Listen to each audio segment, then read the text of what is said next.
અમરેલી જિલ્લાના જાફરાબાદના ડોક્ટરો દ્વારા કલકત્તામાં થયેલા રેપ તથા ખૂન બાબતે જાફરાબાદ મામલતદારને ડોક્ટરોએ આપ્યું આવેદનપત્ર। આવતીકાલે પોતાની હોસ્પિટલો બંધ રાખી ડોક્ટરો કરશે વિરોધ। જાફરાબાદના ડોક્ટરના જણાવ્યા મુજબ કલકત્તામાં લેડી ડોક્ટર પર ફરજ દરમિયાન દુષ્કર્મ કરી ખૂન કરતા સમગ્ર ગુજરાતના ડોક્ટરો દ્વારા વિરોધ કરવામાં આવ્યો છે। આરોપીને કડકમાં કડક સજા કરવામાં આવે। આ બાબતે વાત કરીએ તો કાલે જાફરાબાદના ડોક્ટરો બંધ પાડી વિરોધ પ્રદર્શન કરશે। ડોક્ટરોને ન્યાય નહીં મળે તો આંદોલન કરવામાં આવશે। કેસરી ગુજરાતી સાથે કાઉશા કનોજિયા, જાફરાબાદ।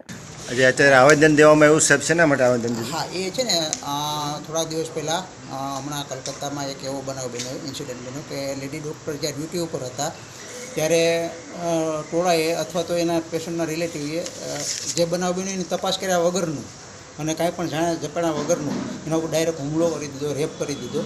રેપ કરીને પછી મર્ડરે કરી દીધું એનું।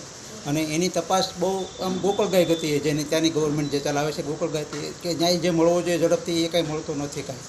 તો એના વિરોધમાં અત્યારે મેં આખું ઓલ ઇન્ડિયા લેવલનું અને ગુજરાત લેવલનું એ લોકો જડબેસલાક બંધ રાખ્યો છે। અને એનો જે કાંઈ કાર્યવાહી કાયદેસર જે થતી હોય એ લીગલી કરવા માટે થઈને જે ઝડપી કાર્યવાહી થાય અને એને ઝડપી ન્યાય મળે એના માટે થઈને અમે આ બધા અત્યારે કાલના દિવસે લગભગ સંપૂર્ણ સેવાઓ જાફરાબાદ, રાજુલા અને ટૂંકમાં ઓલ ગુજરાતમાં સંપૂર્ણ સેવાઓ બધી બંધ રહેશે। સદંતર બંધ, ઓપીડી પણ બંધ રહેશે, ઇમરજન્સી પણ બંધ રહેશે।